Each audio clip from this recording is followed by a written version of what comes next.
ಸಖತ್ ಖಾರ ಬಣ್ಣ ಮತ್ತು ರುಚಿ ಆಚಿ ಚಿಲ್ಲಿ ಪೌಡರ್.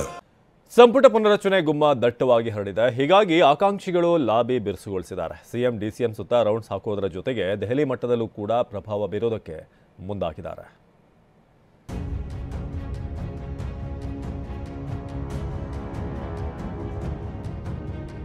ಸಂಪುಟ ಪುನಾರಚನೆ ಚರ್ಚೆ, ಸಚಿವಾಕಾಂಕ್ಷಿಗಳಿಂದ ಲಾಬಿ.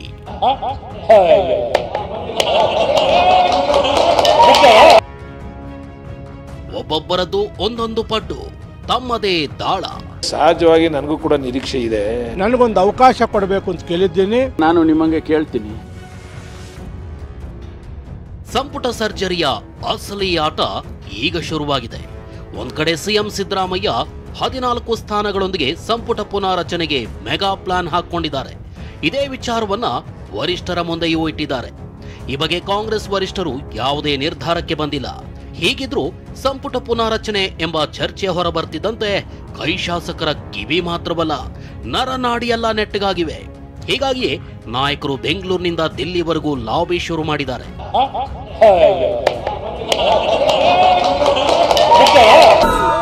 ಸಿಎಂ ಸಿದ್ದರಾಮಯ್ಯ ದೆಹಲಿಗೆ ತೆರಳೋ ಮುನ್ನ ಬೆಂಗಳೂರಿನಲ್ಲಿ ಶಾಸಕರ ದಂಡೆ ಸಿಎಂ ನಿವಾಸದ ಬಳಿ ಬಂದಿತ್ತು. ದೆಹಲಿಯಲ್ಲೂ ಅನೇಕರು ಸಿಎಂರನ್ನ ಭೇಟಿ ಮಾಡಿದ್ರು.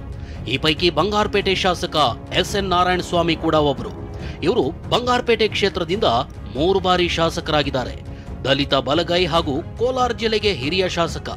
ಇವರು ಕೂಡ ಸಚಿವ ಸ್ಥಾನಕ್ಕಾಗಿ ಬೇಡಿಕೆ ಇಟ್ಟಿದ್ದಾರೆ. ಮತ್ತೊಂದು ಕಡೆ ಕೋಲಾರದವರೇ ಆದ ಕೆಎಚ್ ಮುನಿಯಪ್ಪ ದೆಹಲಿಯಲ್ಲಿ ಬೀಡು ಬಿಟ್ಟಿದ್ದಾರೆ. ಎಐಸಿಸಿ ಅಧ್ಯಕ್ಷ ಮಲ್ಲಿಕಾರ್ಜುನ ಖರ್ಗೆ ಬಳಿ ತಮ್ಮ ಸಚಿವ ಸ್ಥಾನದ ಖಾತ್ರಿ ಬಗ್ಗೆ ಮಾತುಕತೆ ನಡೆಸಲಿದ್ದಾರೆ. ಒಂದು ವೇಳೆ ನನ್ನನ್ನ ಕೈಬಿಟ್ರೆ ಪುತ್ರಿ ರೂಪಕಲಾಗೆ ಪಟ್ಟಾತ್ಯಾಗ ಮಾಡಲು ಸಿದ್ಧ ಎಂಬ ದಾಳ ಉರುಳಿಸಿದ್ದಾರೆ. ಮತ್ತೊಂದು ಕಡೆ ಉಳಿದ ಶಾಸಕರು ತಮ್ಮ ಹಿರಿತನದ ದಾಳ ಮುಂದಿಟ್ಟು ಸಚಿವ ಸ್ಥಾನ ಕೊಡಬೇಕು ಎಂಬ ಕೂಗೆತ್ತಿದ್ದಾರೆ. ಮಾಗಡಿ ಶಾಸಕ ಎಚ್.ಸಿ. ಬಾಲಕೃಷ್ಣ ನನಗೆ ಮಂತ್ರಿಗಿರಿ ಕೊಟ್ರೆ ನಿಭಾಯಿಸ್ತೀನಿ ಅಂತ ಹೇಳಿದ್ದಾರೆ. ಶಾಸಕ ಕೆ ಷಡಾಕ್ಷರಿ, ಶಾಂತನಗೌಡ ಹಾಗೂ ಸುಬ್ಬಾರೆಡ್ಡಿ ಕೂಡ ಒಲಿದು ಬರೋ ಭಾಗ್ಯಕ್ಕಾಗಿ ಎದುರು ನೋಡ್ತಿದ್ದಾರೆ. ಸಹಜವಾಗಿ ನನಗೂ ಕೂಡ ನಿರೀಕ್ಷೆ ಇದೆ. ನಾನು ಕೂಡ ಸೀನಿಯರ್ MLA, 25 ವರ್ಷಗಳಿಂದ 5ನೇ ಬಾರಿ ನಾನು ಗೆಲ್ತಾ ಇರ್ತಕ್ಕಂಥದ್ದು. ಈಗ ನಿಮಗೆ ಗೊತ್ತಿರೋ ಹಾಗೆ ನಾನು ಬೆಳೆದಿರೋದೇ ಸಹಕಾರಿ ಕ್ಷೇತ್ರದಲ್ಲಿ. ನಾನು ಸಹಕಾರಿಯಾಗೇ ನಾನು ಬೆಳೆದು ಬಂದಿದ್ದೀನಿ, ಸಹಕಾರಿಗೆ ಬೆಳ್ಕೊಂಡು ಹೋಗ್ತೀನಿ.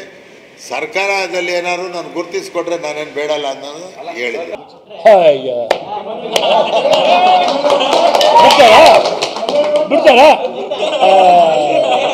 ಮಾಡೇ ಮಾಡ್ತಾ ಕೊಟ್ರೆ ನಾವೇ ಹಿಂದೆ ಬಿದ್ದು ಡೆಲ್ಲಿಗೆ ಹೋಗೋದು. ನಮ್ಮ ಮುಖ್ಯಮಂತ್ರಿಗಳನ್ನು, ಉಪಮುಖ್ಯಮಂತ್ರಿಗಳನ್ನು, ಮಲ್ಲಿಕಾರ್ಜುನ ಖರ್ಗೆ ಅವರನ್ನು ಭೇಟಿಯಾಗಿ ನನಗೊಂದು ಅವಕಾಶ ಕೊಡಬೇಕು ಅಂತ ಕೇಳಿದ್ದೀನಿ. ಸೆಂಟ್ರಲ್ ಒಂದು 2.5 ವರ್ಷ ಆದಮೇಲೆ ನಿಮಗೊಂದು ಅವಕಾಶ ಕೊಡ್ತೀವಿ ಅಂತ ಒಂದು ಮಾತು ಕೊಟ್ಟಿದ್ದಾರೆ. ಆ ಮಾತು ಮೇಲೆ ನನ್ನ ಹತ್ರ ಕೊಡ್ತಾರೆ ಅಂತ ನಂಬಿಕೆ ನನಗಿದೆ ಸರ್. ಮತ್ತೊಂದು ಕಡೆ ಸಚಿವರು ಸ್ಪಷ್ಟ ಪ್ರತಿಕ್ರಿಯೆ ಕೊಡಲು ಹಿಂದೇಟು ಹಾಕ್ತಿದ್ದಾರೆ. ಮಲ್ಲಿಕಾರ್ಜುನ ಖರ್ಗೆ ಭೇಟಿ ವೇಳೆ ನಾಯಕರು ಏನೇನ್ ಚರ್ಚೆ ನಡೆಸಿದ್ರು ಅನ್ನೋ ಪ್ರಶ್ನೆಗೆ ಗೊತ್ತಿಲ್ಲ ಅಂತಿದ್ದಾರೆ. ಈ ನಡುವೆ ಸಚಿವ ಈಶ್ವರ್ ಖಂಡ್ರೆ ಮುಖ್ಯಮಂತ್ರಿ ಸಿದ್ದರಾಮಯ್ಯನವರಿಗೆ ಸಂಪುಟ ರಚಿಸುವ ಪರಮಾಧಿಕಾರ ಇದೆ ಅಂದಿದ್ದಾರೆ. ನಾನಿನ್ನೂ ಮುಖ್ಯಮಂತ್ರಿಗಳ ಜೊತೆ ಮಾತಾಡಿಲ್ಲ. ನಾನು ನಿಮಗೆ ಕೇಳ್ತೀನಿ, ಏನು ಸ್ವಾಮಿ ಏನು ಮಾಡ್ಕೊಂಬಂದ್ರಿ ಅಂತ. ಅದನ್ನು ಕೇಳಿ ತಿಳ್ಕೊಂಡು ಆಮೇಲೆ ನಿಮ್ಗೆ ಹೇಳ್ತೀನಿ. ಸಹಜವಾಗಿ ಡೆಲ್ಲಿಗೆ ಹೋದಾಗ AICC ಅಧ್ಯಕ್ಷರನ್ನು ಭೇಟಿ ಮಾಡಿರ್ತಾರೆ. ಅದೇನು ಅಲ್ಲೇನು ಮಾತಾಡೋದು ನಮ್ಗೆ ಗೊತ್ತಿಲ್ಲ. ನೋಡಿ, ಇದು ಮಾನ್ಯ ಮುಖ್ಯಮಂತ್ರಿಗಳ ಪರಮಾಧಿಕಾರ. ಮುಖ್ಯಮಂತ್ರಿಗಳು ವರಿಷ್ಠರು ಇದ್ರ ಬಗ್ಗೆ ತೀರ್ಮಾನವನ್ನು ಮಾಡ್ತಾರೆ. ಒಂದು ಕಡೆ ಹೈಕಮಾಂಡ್ ಅಂಗಳದಲ್ಲಿ ರಾಜ್ಯದ ಸಂಪುಟ ವಿಚಾರ ತಣ್ಣಗಾದಂತೆ ಕಾಣ್ತಿದೆ. ಆದ್ರೆ ಶಾಸಕರು ಮಾತ್ರ ಆಗ ಅವಕಾಶ ಸಿಗಲಿದೆ, ಈಗ ಅವಕಾಶ ಒದಗಿ ಬರಲಿದೆ ಅಂತ ಆಸೆ ಕಂಗಳಿಂದ ಎದುರು ನೋಡ್ತಿದ್ದಾರೆ.